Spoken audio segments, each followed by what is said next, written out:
Hey everyone, welcome to the spoiler for 1923, the movie. If you haven't seen it yet, you should definitely check it out. After my friends have been in quarantine for a while, they must be bored. So I looked for a how-to movie, see how the 13 ghosts are, and we'll check it out together. 13 terrifying spirits of Tingo, let's see. And how luxury it is, we'll go check it out. So let's hit that like button.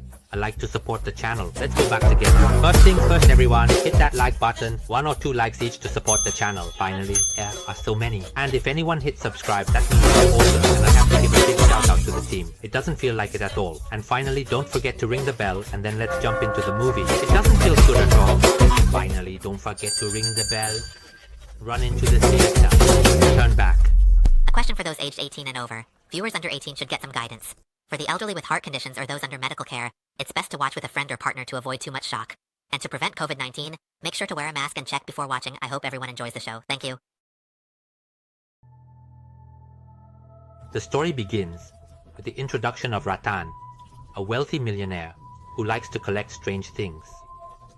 And he had the idea of trying to collect all 13 ghosts to perform some kind of ritual. He gathered a large number of people and hired Dennis, a psychic medium, to help with this task. Dennis brought a truck filled with fresh blood to spray all over the crash site to lure out the 12th ghost, the spirit of the truck. Cyrus instructed Dennis to use his psychic abilities to locate that ghost. But he also learned that the ghost didn't just kill 9 people as Cyrus had been told. It had actually crossed over and killed over 40. So Cyrus asked Dennis where that ghost was now, and Dennis pointed ahead.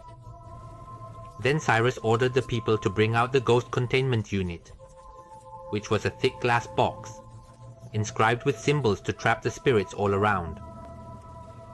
After a while, Cyrus's henchmen captured Damon and Kalina, the ghost hunters. They told Cyrus that what he was capturing wasn't an animal, it was a human, just a human who had already died. They insisted that what he was doing was wrong, and that they needed to free those spirits, not trap them like this. They also warned Cyrus that he would never succeed without the right incantation and the 13th ghost. Before Cyrus had his henchmen take them away, they started using the blood-spraying truck to lead the way to the ghost containment trap, while playing the ghost summoning incantation through loudspeakers spread all over the area. After a while, Cyrus's henchmen all felt the overwhelming presence of this ghost, before it began to brutally kill them one by one. Then, the spirit of the truck appeared right in front of them. They could see it, because they were wearing the special glasses that Cyrus had made for them. It stalked and killed Cyrus's men until it reached the ghost containment trap where they trapped it. After the truck spirit calmed, Dennis found Damon, a ghost hunter, dead. Even though they captured the 12th ghost, the project owner, Cyrus himself, didn't escape this time. The scene cuts to Arthur, Cyrus's only heir, with his happy family. But disaster struck when their house caught fire, killing Jin, Arthur's wife, and destroying their belongings. The family then moved to a cramped rental house. He didn't escape from being haunted this time either. The scene cuts to Arthur, heir of Cyrus, with his family. Unexpectedly, their house caught fire, killing Jin, Arthur's wife, and destroying their belongings. The family then moved to a cramped rental house. Now, Arthur, his father, daughter Bobby's son, and Maggie the housekeeper lived together. One morning, lawyer Ben Moss informed them of Cyrus's inheritance, a large mansion. They were thrilled and drove with the lawyer to see it. And now, the members living together are Arthur, his father, his eldest daughter Bobby, his youngest son, and Maggie the housekeeper. That morning, something incredible happened when a young lawyer named Ben Moss knocked on their door to inform them about Cyrus's inheritance, telling them they had inherited a large mansion. They were all so happy and excited, and they immediately drove after the lawyer to go see the mansion. When they arrived at the mansion, they encountered Dennis, who was now disguised as an electrician, claiming that this mansion was causing power outages in the neighborhood and asking to check inside. She didn't say anything and used the key to unlock the mansion. Dad turned the key and everything in the house started working. Everyone noticed that this house was not just an ordinary house, because it was surrounded by thick bulletproof glass, and there were unreadable symbols all over the walls. There's also a basement, and several mechanisms, including expensive artworks, that they didn't recognize. As they entered, they pretended to chat with the lawyer, asking about the payment for helping Cyrus with the ghosts. The lawyer mentioned that the money was at the very back of the basement, so they headed down to get it. As Dennis walked down the hallway, he noticed the cabinet that Cyrus used to contain the ghosts, and felt the terrifying presence of them flooding his mind, making it hard for him to stand. He quickly put on the ghost-seeing glasses. Makes all 12 ghosts visible, imprisoned in the basement. He was so shocked that he ran upstairs to tell Arthur about this before he signed the inheritance contract. Dennis had just revealed the truth about the ghost capturing with Uncle Cyrus to Arthur, but it seemed like Arthur didn't believe those unbelievable stories. Dennis was getting frustrated and urged Arthur to get his family out of the mansion before he explained everything in detail. At that moment, Dennis could feel the terrifying presence of the ghosts in the basement rising up, because they sensed that there were humans above. It made his head hurt so badly that he almost fainted. He tried to call for help, but when he touched Arthur, it shocked him even more as he learned about the death of Jin, Arthur's wife. Suddenly, the lawyer disappeared, having gone down to the basement to steal Dennis's payment. When he touched Dennis, it shocked him even more as he learned about the death of Jin, Arthur's wife. Then suddenly, the lawyer disappeared, having gone down to the basement to steal Dennis's payment. But little did they know that Cyrus had set a trap in the wallet. When the lawyer lifted the wallet to count it, the mechanism for Cyrus's ritual began to activate. Upstairs in the house, the glass panels started moving, causing Arthur to sense something was off, and he began to believe Dennis. He tried to shout for everyone to get out of the house, but it was too late. The ritual mechanism had already released the first ghost, and she is Spirit of the Abbess. As soon as she came out, she killed the lawyer, who was there instantly. Then Arthur's sister appeared behind Care, who was admiring her beauty in the bathroom, enjoying herself. Just as the ghost girl was about to attack her with a knife, luckily Arthur called out to her first and asked about Bobby, saying that her little brother was with Maggie. However, Maggie was standing right behind them, saying that she had just seen them a moment ago, but while they were playing, Bobby suddenly disappeared. Arthur was really angry and rushed to look for Bobby. At the same time, the ritual mechanism released the second and third ghosts. Bobby, wanting to play, put on the ghost-seeing glasses and headed down the stairs to the basement. Bobby wanted to hear someone calling him to come down and play, but his mother's voice interrupted, telling him not to come down and to stay up there. However, being a curious kid, Bobby decided to go down to the basement. As Bobby walked in the middle of the basement corridor, fourth, fifth, and sixth ghosts were released again. Poppy starts to feel strange till she encounters the spirits. This made him run so fast that he crashed into the wall on the other side and passed out for a while. Bobby then woke up to find himself with his mom. His mom told him to put on the ghost-seeing glasses and quickly head upstairs to be with his dad. Meanwhile, the people upstairs noticed that all the exits of the house were blocked, and they couldn't break out. They searched for Bobby, but they couldn't find him anywhere. The only place left that they hadn't checked was the basement. But Dennis warned them that down there, it was filled with evil spirits. She told Dennis that if he helped find her son, she would pay him the full amount that her uncle owed. So, Dennis agreed to help. But he mentioned that the way to see the ghosts is to wear the ghost-seeing glasses. They all split up to search, with Arthur going with the guests, while Dennis went with Maggie. Meanwhile, Dennis walked past the spirit containment cabinet and had a vision about that ghost, realizing it was going to harm him.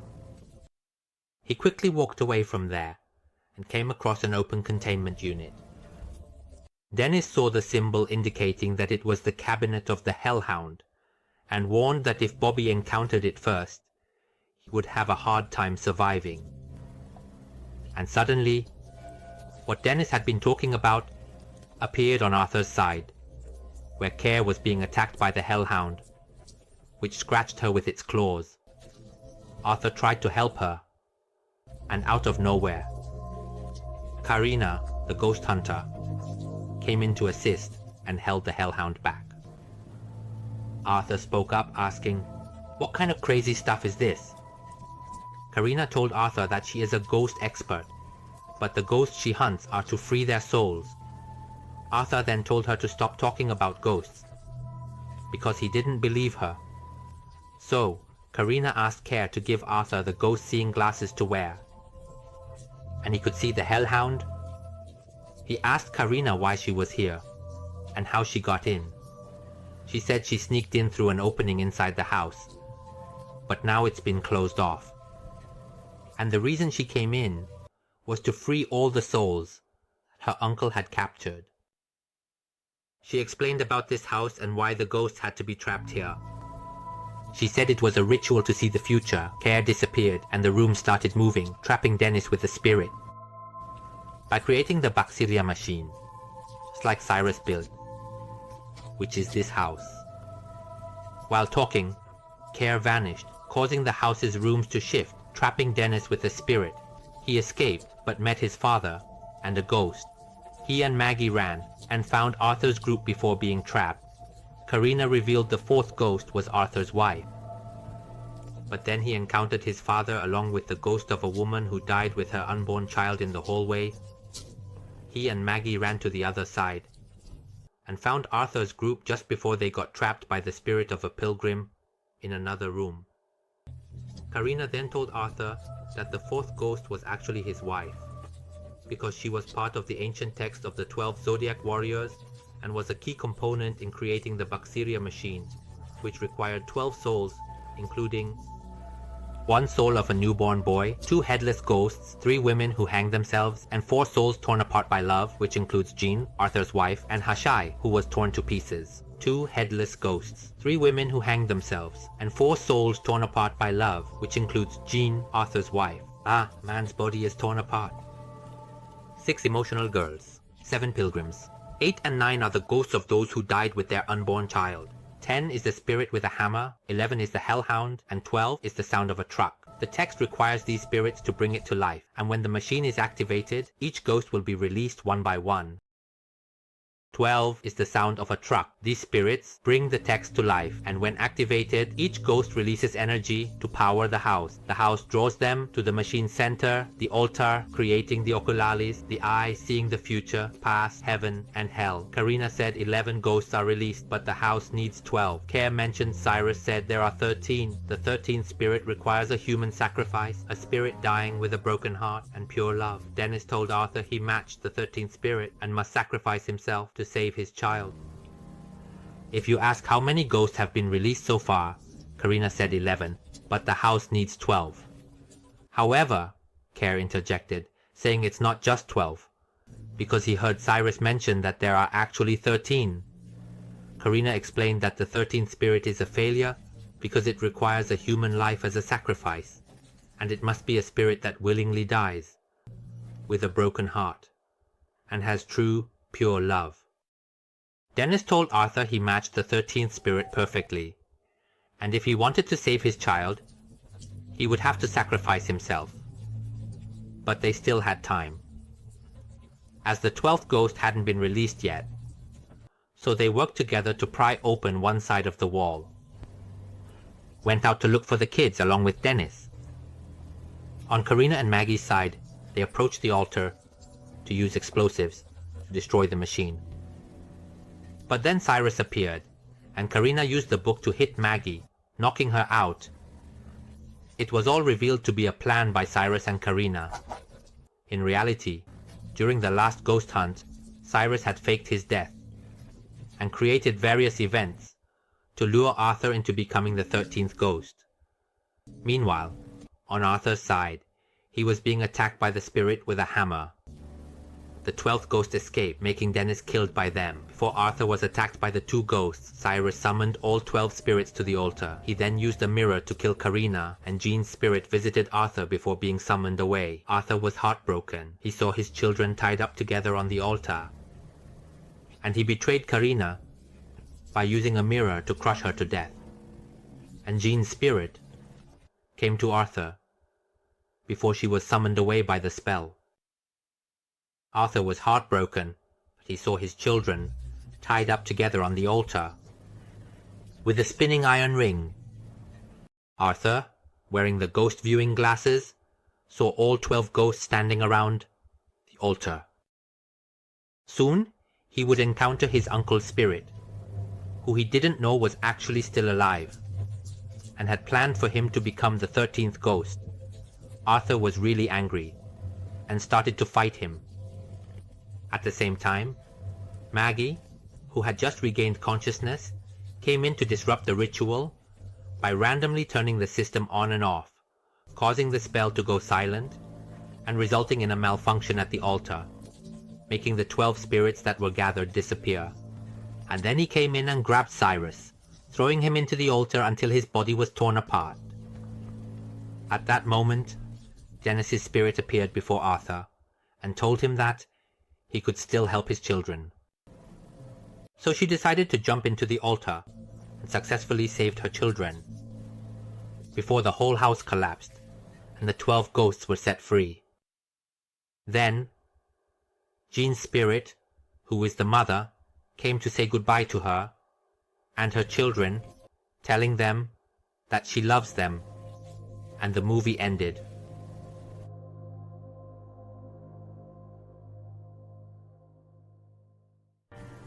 It's over for night 13. For me, if you don't think it's a ghost that's too much to kill people, the story elements and ghost characters are quite interesting.